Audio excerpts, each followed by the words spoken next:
Hey guys, and welcome to Show to Turn Left. I'm Ben, PG Canadianized on the forums at The Canadianized on Twitter. I'm WarGamerGirl, also known as Miranda sometimes. Yeah. So we just got finished filming a couple battle reports for Miranda's channel today, so I'm not going to have a battle report for you guys this week, so I figured I'd have another discussion this time around, another kind of first impressions of Mark III, the new edition. What we think. We just finished playing battleboxes and what we think of those and just kind of go into our thoughts of that. Yeah. So, first off, you're obviously sticking with Khador. What? That's true. I will, yeah. So I stuck with Khador, and the battle box for it so far seems pretty decent. And overall, Khador's been treated possibly pretty decent. I think I've only gotten a few games at this point, like 3 or 4 games with Mark III. So, yeah. Why not more? Time, energy. Your channel. Yeah, my channel. We've spent all day recording my stuff, so. But we've got some awesome games coming. And I also have to spend time painting for your channel. Whatever. You got to play a BattleBox. Like, I did. I had fun. Your Tanith crew is pretty solid, so. Yes, I like the circle battle box. I was looking at Khador's, wondering how I was going to punch through the armor. And you're like, oh, with ease. I know, right? I'm going, hey, I have Rift. Oh, sweet, I have Rough Terrain I can put out. Look at your spell card. Nope, that doesn't matter. Oh, yeah. Okay, really ooh, Shadowbind. Nope, that's shakeable. I have one heavy. Oh, crap. Well, the Pureblood... are you looking at just the battle box? Just the battle box for now. Oh, yeah. I mean... that one could have been definitely a stronger battle, but, yeah. You could... But I also already have a bit more experience with the new edition than you do. Yeah, you've been playing a lot more games, so. You know, as a press ganger and all, where you get in lots of games and you introduce people to the game. I wouldn't know what that's like. No. You finally came by the store on Tuesday. Whatever. I play this game. Mark III. Yeah. What's different? What's better? What's worse? Anything? A lot of things have changed. Yeah. It's all better. It's all worse. Whatever. I am... Copacetic change. Yeah. I'm very happy that one of our stores managed to get a whole bunch of new edition stuff in so that... Yeah, that was really cool. Yeah, everybody that wanted them could actually get the battle boxes. Yeah. The other store, there's no word on when/if they're going to get anything. Okay. We've got a Journeyman League that starts tomorrow. I'm much more interested to see how the battle boxes pan out with that, because now that I've actually played a battle box game, because that was the first actual proper one I've done, It's like, no, that actually did seem pretty well balanced. I do not like the 2 foot by 2 foot table. Yeah, I was about to ask. What about that crap? little... So... and I don't know if I'm missing something, right? Because we looked through the instructions, but the little 2x2 mat that comes with your battle box has 2 sides. And the first side, you know, has a book of missions that is designed to show a new player how you move, how you, organize how you attack, how ranged attack works. How to cast spells, all of these things, which is awesome. Yeah. And then the other side... Forcing a beast, focus allocation, all that stuff. Exactly. So again, like totally, and they're all 1-player missions. So you can take home your box, you can open it up, put together your little dudes. Yeah. And honestly, you probably don't even need to, because the instruction booklet includes cards for stuff you can cut out and create proxy anyway. tokens, and that I think is actually great to have, like this single player tutorial setup. If you're so motivated. If you're so motivated. It's going to be my job to watch and make sure you can do everything and all that. The annoying thing is you finally get to mission 11 and it's like, all right, 2-player game. You have player 1's deployment and you have player 2's deployment and no numbers. Yeah, you're like, so what's the deployment? Yeah. And it ends up being blank, and we're like, what? Why? So we kind of guessed. We were like, well, we'll do like a 6-inch deployment zone. Yeah, we opened up the map and went, okay, that deployment line kind of goes through this piece of the map. That's here. That one's here. Well, this is about 6 inches, so we'll just go with that. In the future, I'm probably going to say 3. A 3-foot board?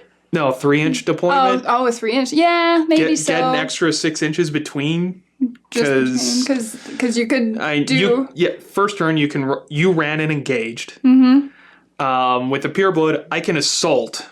And before you have a chance to do anything, he's already done damage. Yeah. Top of one kill, I'd have to go... No, that is possible.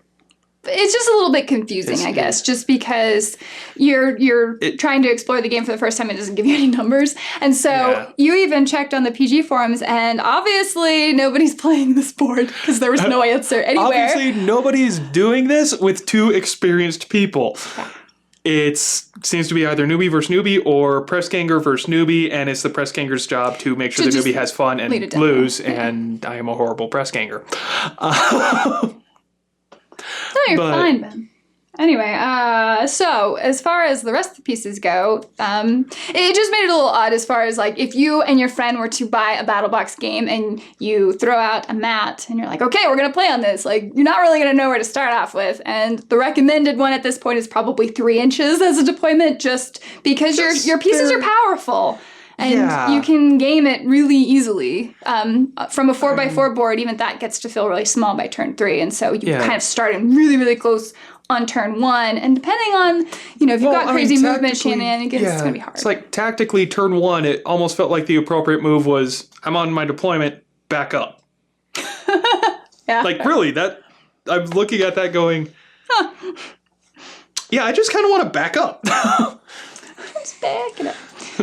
So, yeah. And again, I'm still going to rag on the Focus Fury tokens, black with Privateer Press logo. That's cool. They do look cool. Those spell tokens are horrible.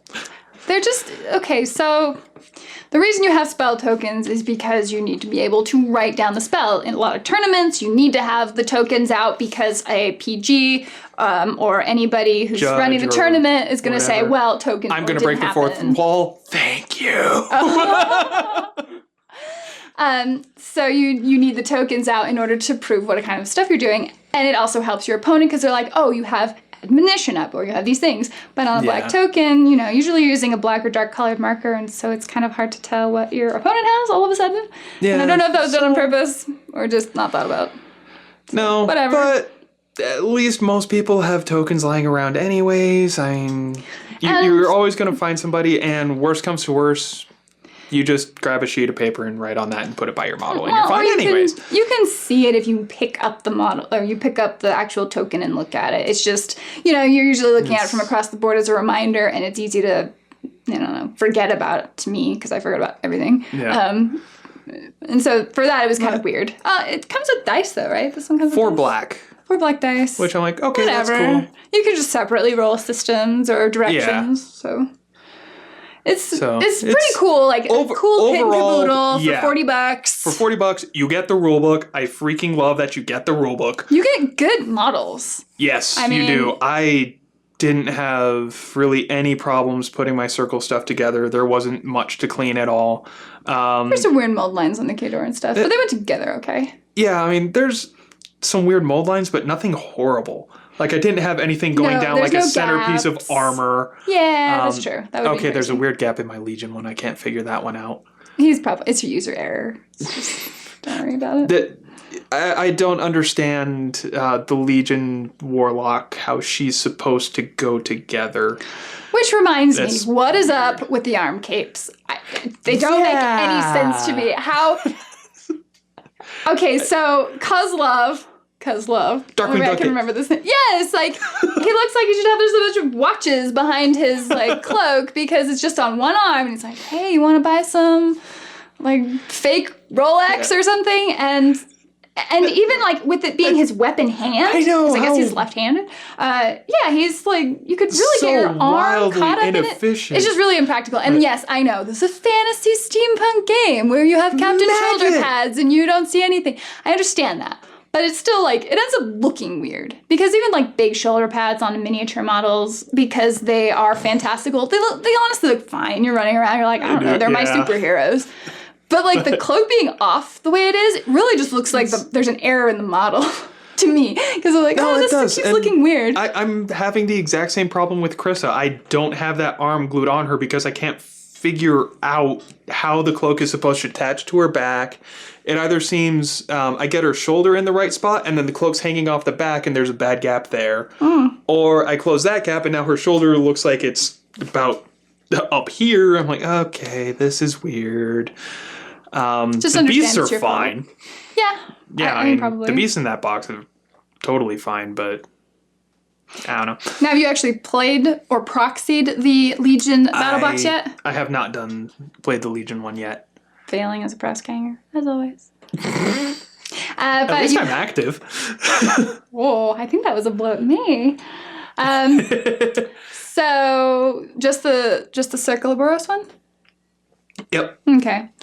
Seriously, the game today is the only battle box game I've actually played. Well, there you go.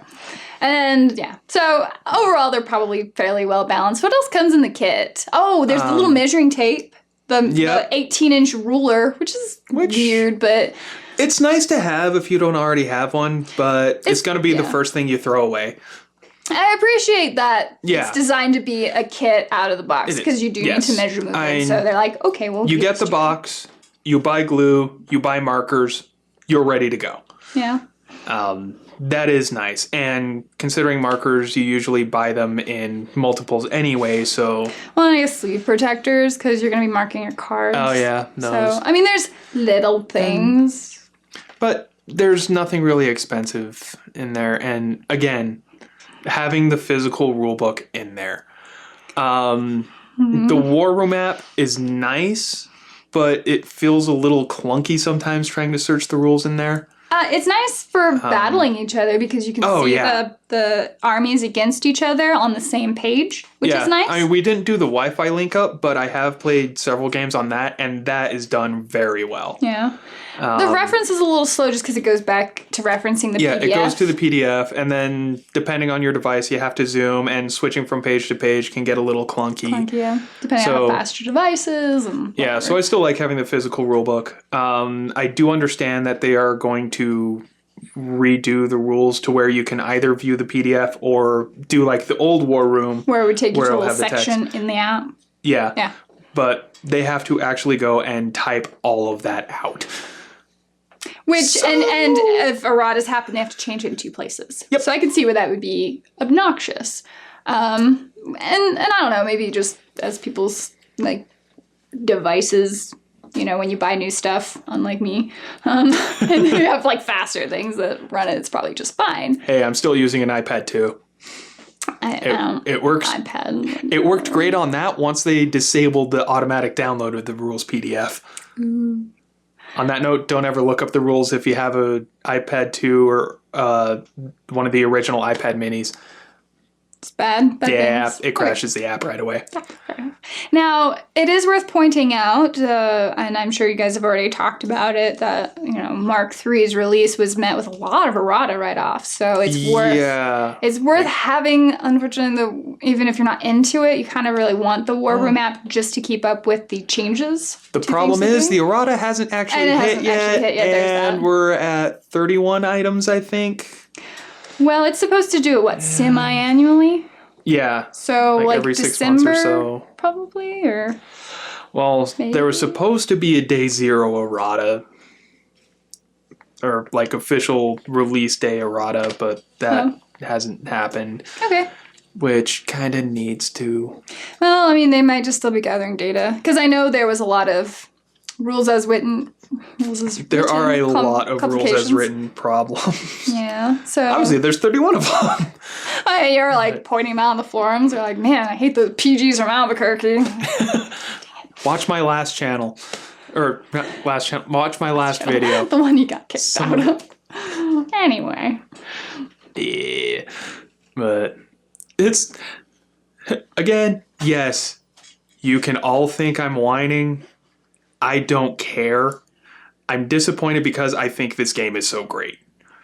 Well, it's the only game. It's the only war game you play. Yeah, it's the only war game I play. There's a reason I play it. I still very much like how I do feel I can pick up any faction and have a good chance to win with them.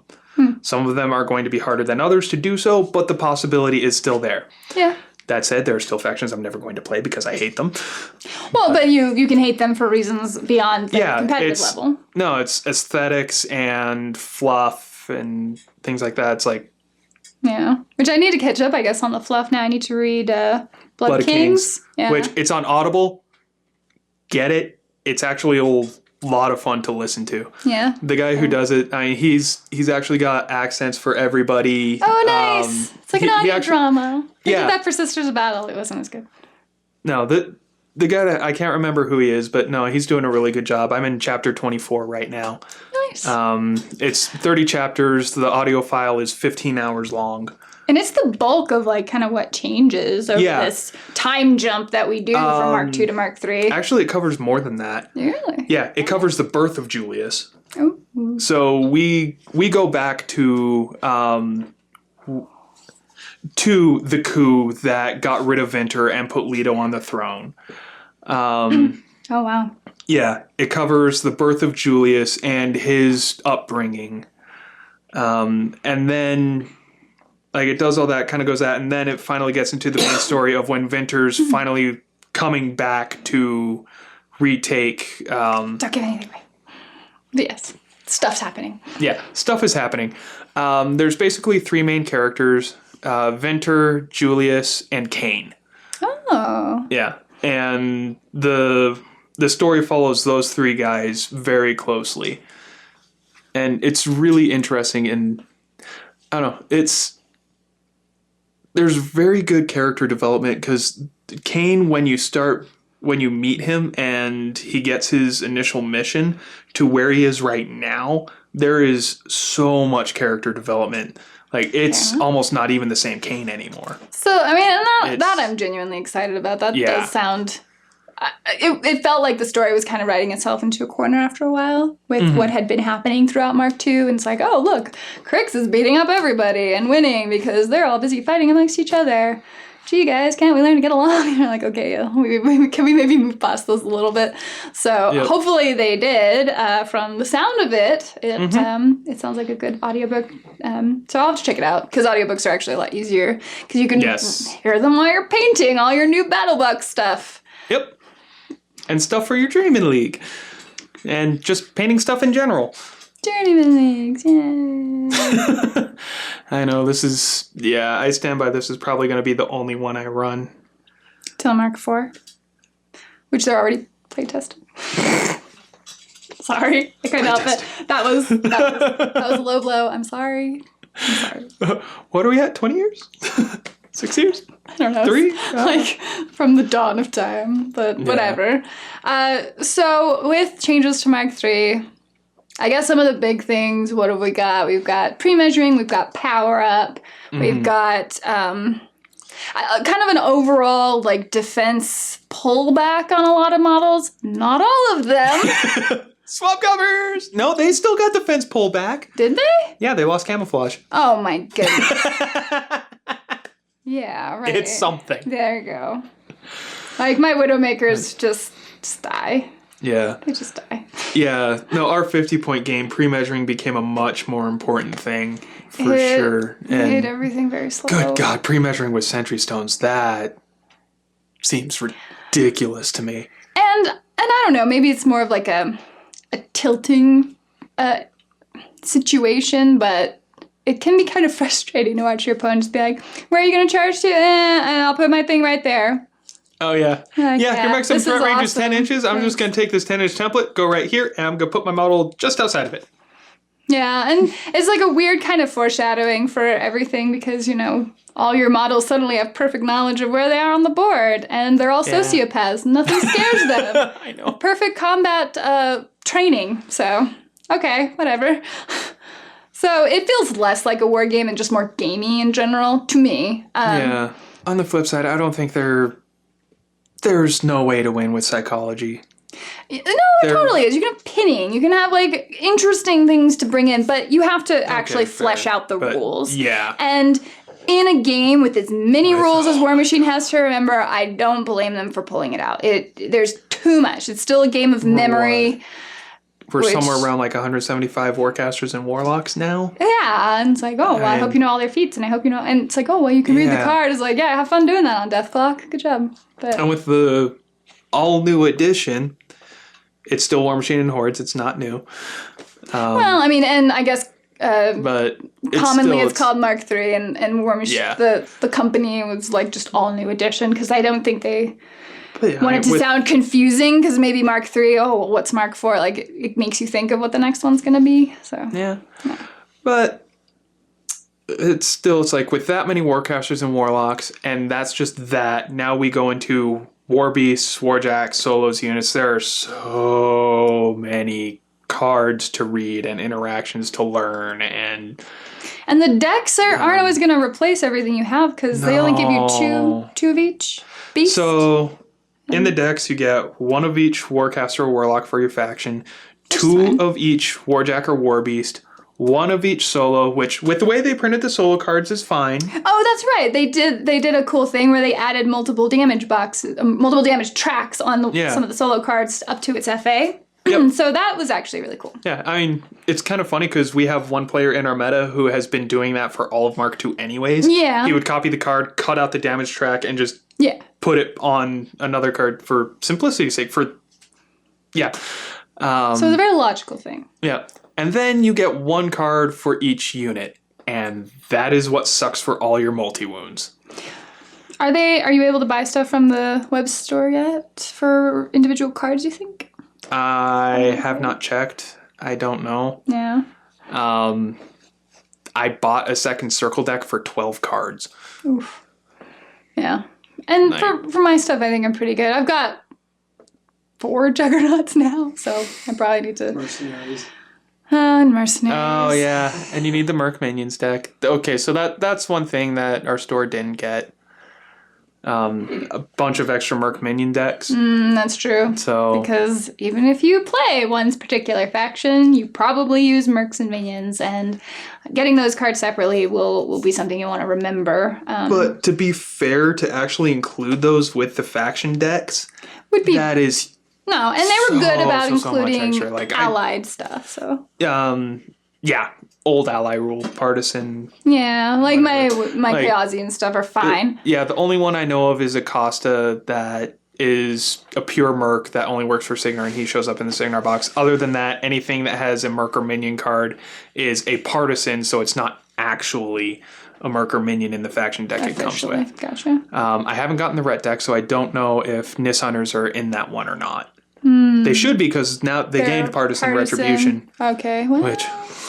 That's interesting. Good grief. So, Nis Hunters with Deadeye and Ossian's Feet, and then you switch it to Quicken for the melee. They went down in defense. I think they're only defense 14 now. They are only defense 14. Yeah. They're still really good. They kept...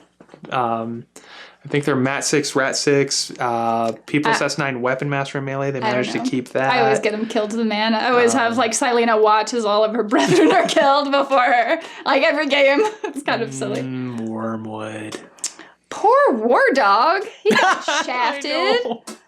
The joke was made earlier in very poor taste that there was a line out the door of people putting down their War Dogs up in Khador. Yeah. No. But it kind of sucks because Reinhold got really good. He can take away stealth from any model in his line of sight. My stalkers are so unhappy. I should have brought Reinhold. But I need the card. And then Silas, he's still pretty good, but he's not as auto-include for Khador as he used to be. Thank goodness a lot of my casters did get resourceful and the ability to upkeep their own spells. Not all of them. Kozlov could use one. He could use, could use an He's got 3 upkeep spells, and even though most, his spells are pretty much only 2 focus, it's still huge amount of getting sucked That's up. why I slapped a Wilder on Tanith. Is she also has 3 upkeeps, and the Wilder provides a free one. And that hurting rule. Oh, I hate that. There's so many tools. Man, that came clutch. There's so many that tools. was really clutch. I screwed up. Hurting helped and saved my butt. And then Bulldoze saved me further. Yeah, well. Bulldoze, okay, thank you. You can kill my Welder or my Pureblood now. I don't care anymore. I guaranteed that fury. Would have been nice, but I wasn't going to be able to kill him. I guess I could have maybe done a repair, but then I don't know. That's a whole different game we're talking about. You'll see that eventually. Yeah. Yes. So I know overall they wanted to make mercenaries where you could really play the faction themselves and they wouldn't be more powerful in other lists. So I did see a lot of scaling back of spells where it's really friendly faction, at least in Khador, and I think it was kind of across the board. Yeah. Yeah. Well, for hordes, a lot of animi became friendly faction. Primal being one of them. Oh. Yeah. Interesting. Primal Snapjaw or Primal Brine or... Man, a Primal Scareth right now. Ooh. But... Primal, what a crazy spell. I know, Not as crazy as Affliction, but whatever. No. Yeah, that spell's still ridiculous. Tanith, she's kind of good. And so, as far as like some of the overall changes, I guess from the Mark II standpoint of like when they went from Mark II to Mark III, we had a crazy power curve. We had really, you could have really unenjoyable games learning how to play War Machine. Do you think those have been addressed?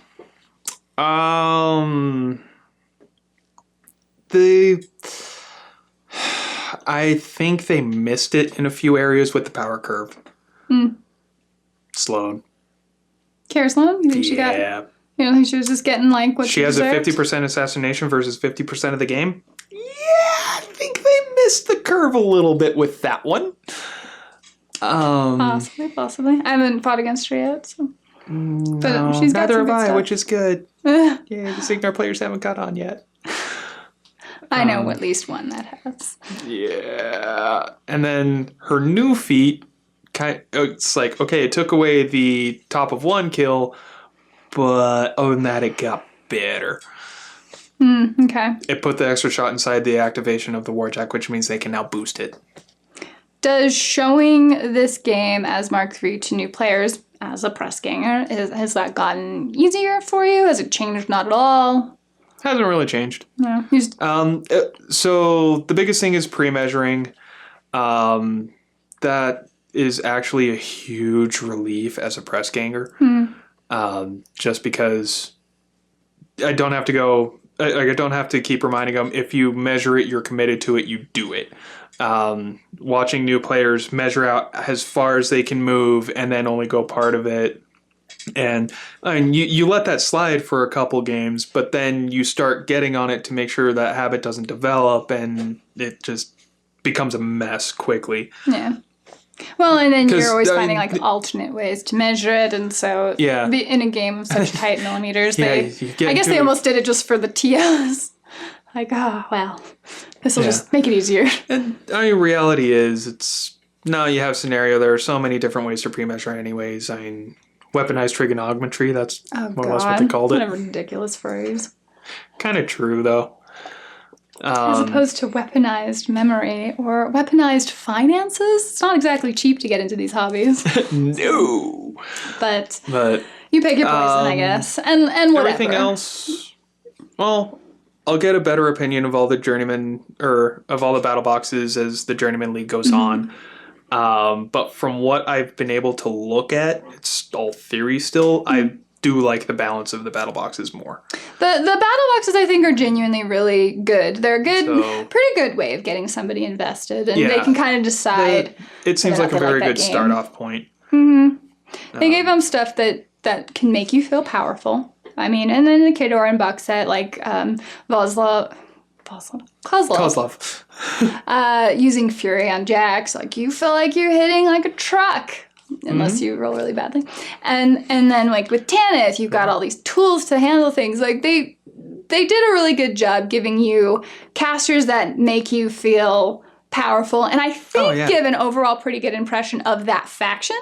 Yes. Because Circle is toolsy, and Khador, they hit really hard, and you do. And I think it's a pretty bad representation of Circle. Really? Yeah. So Tanith debuffs like crazy. Yeah. We have Mosar and Cassius that also debuff. Yeah. Everybody else is buffs or some sort. Oh, okay. No, I guess we do have. Oh, never mind. You're fine. No, we actually do have a lot of debuffs in Circle. Yeah, you do. They're just in different areas. It's like, oh yeah, Kruger too. Yeah. So. But the hit and run isn't necessarily there. You get a little bit of movement shenanigans with admonition, but that's not typically how. I don't know. I wonder if it's designed to make up for the fact that there's no shifting stones in that box or anything like that, but it still gives you mobility across the board. It's like of the models in the Circle Battle Box, the one, I do mean one I will use regularly, is Tanith. The Wild Argus, it's good. It's good lord, that Animus is really good. But for the price, he's going to be hard to fit into a list. The Gorax, I'm sorry, the Feral has the same Animus, and I like him better. +2 Mat, an extra initial, +1 Fury, and +2 or 3 P+S, depending on which weapon you're using. If you don't warp strength. And the Feral costs 11 points more, I think. No, the Feral's a 17. He costs 10 points more than the Gorax. The Pureblood, again, good beast, useful Animus. Not going to see him too often for pretty much the same reason you didn't see him in Mark II. Because if you're not the best, you're the worst. Which is an unfortunate problem, and I hope there's things to help shore up, like, people who desire to play anything other than just the most powerful character beasts only, character warjacks, you know, the stuff that breaks the game, which I guess kind of still exists in a lot of ways, which are the things that equal negative play experiences. So for new players, you're probably fine going with the battle boxes, but even when you're kind of building on them, you'll kind of really run into, I don't know, frustrations really fast. Just because, you know, you start realizing how easy it is for opponents to have tools to shut you down or to just kind of deny you what you're trying to do, which... Yeah, I'm interested to see the Journeyman League and how it grows, and since everybody only has one list to pick from unless you're Merc or Minions, in which case pick your old contract. Much more interested to see how better of a level playing field it is, because thank God Denegar 1 isn't one of them anymore. Yes, thank goodness for that. And even Sorcerer 1 was pretty or pretty Krios crazy. 1. Yeah. Those were really powerful, and so I appreciate that on a lot of these, they're buffs, I think, for these casters. I don't know what Agathia is like, but... I don't remember, I'm trying to, but... Yeah. So... It's not something silly like bringing a unit to a Mangled Metal game. Which, yeah, I guess the Battle Box games are just Mangled Metal games. Yeah, Mission 11, it's Mangled Metal rules. It doesn't explicitly say that, but 2 win conditions, assassination or kill the battle group. Is that everything in the Battle Box? The rules, the little rule book. Yeah, the quick start guide. The little map. The ruler. Yeah. Again, for $40, And that's not a very big investment to No, you can get a good check sense the of whether game or not out and it's look at it. whether or not it's something you like, and then your actual local meta is really going to kind of be what determines that for you anyway. And with the larger, the fact that all the battle boxes are 0-point games, it actually is a better representation of the game because you have to bring that much. Whereas the old battle boxes, it's like, yeah, this is the battle box. This is totally not how this game plays. It's really whatsoever. misleading. And I am glad to see more Jacks coming. That was the worst. Is Menoth the worst or is Trolls the worst? Well, Menoth, you had no choir. Yep. No, Menoth you had no choir, but you had pop and drop. Oh, well, I mean, yeah, you have Krios doing that. But... Yeah. In Trolls, you have 3 lights. I just meant in terms of representation. Oh, representation? Oh, okay, yeah, fine. These Jacks suck.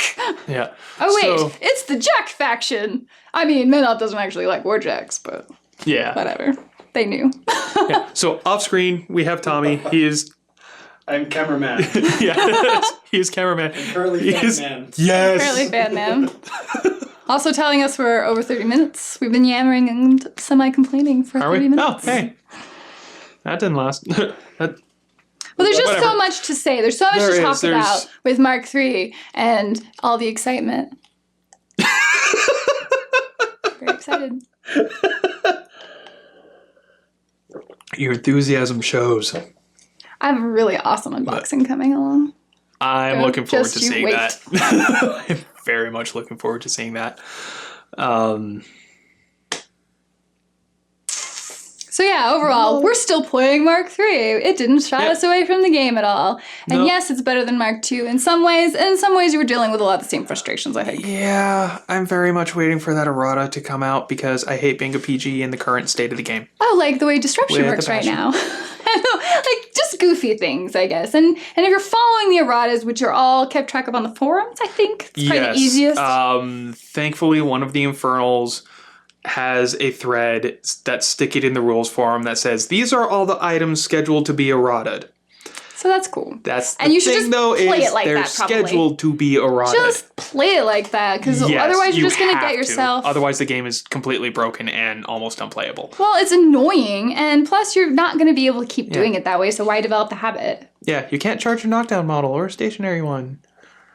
Yay! I still feel super sorry for Aurora because apparently Gang and Flank are as intended, which, playtesting. She's stationary as a Jack, therefore she can never benefit from Flank on it. Huh. Yeah. I'm just still mad that you can admonition away from being slammed. It just... Always that good. That's dumb. Yes. It's annoying. Well, I also keep showing you the forest terrain stuff that's also dumb. Yeah. Well, and I guess it's just for simplicity's sake, but that's that's kind of the hard part. It's where it feels very gamey instead of like a war game, like any sort of, practiced techniques that, and yes, I get it. They're fantasy, but I mean, come on, you're still like hiding out in a forest and you should be able to imagine what that is like and can imagine that you're somewhat protected, but they kind of simplify it so that it's, I guess, more accessible, but it can kind of pull you out of the experience a little bit. So, whatever. You can. I mean, once the errata is actually out, because right now you seriously do have to play with preemptive errata. You just have to. Once that's out, another 6 months from now, I mean, we'll see what else happens when we get the second errata. I'm interested to see what they're going to do with their live updates because, again, that makes it feel much more like a game, like a video game type thing, and a little more volatile in, hey, these things are stupid. They're going to be seen everywhere. Oh god, there's a bug in here and it's going to attack me. That bug has been here the whole time. It's just finally it now, started and now, running around. Well, Seriously? Well, now I'm very nervous, so we obviously need to start wrapping this up. Wow. Pretty princess. Jeez. It's going to fly into me. And I'm sweaty, so it's going to stick. And it's just going to be this awful, awful thing. So now I want to keep rolling to see what's going to happen. Where is that bug now? It's somewhere in this light. The abuse I put up from this PG. He's like, oh, why don't you show up to the game store? Why don't you show up to the game store? Maybe because my PG's a big jerk. Anyway, thanks for coming over and playing games with me. So I think we're going to go ahead and wrap it up for tonight. The bug gets me. It's huge. It's got like a 3-foot wingspan. Oh my gosh. Should have another proper battle report for you guys next week. Until then, hang tight. And You'll once get to see. I get more Mark III games, I'll probably go play with this guy too. And sometime soon-ish, you'll be able to see the 2 that we recorded tonight. So Probably. It's most likely. yeah. Other than that, have fun, keep playing. We'll see you later. Bye.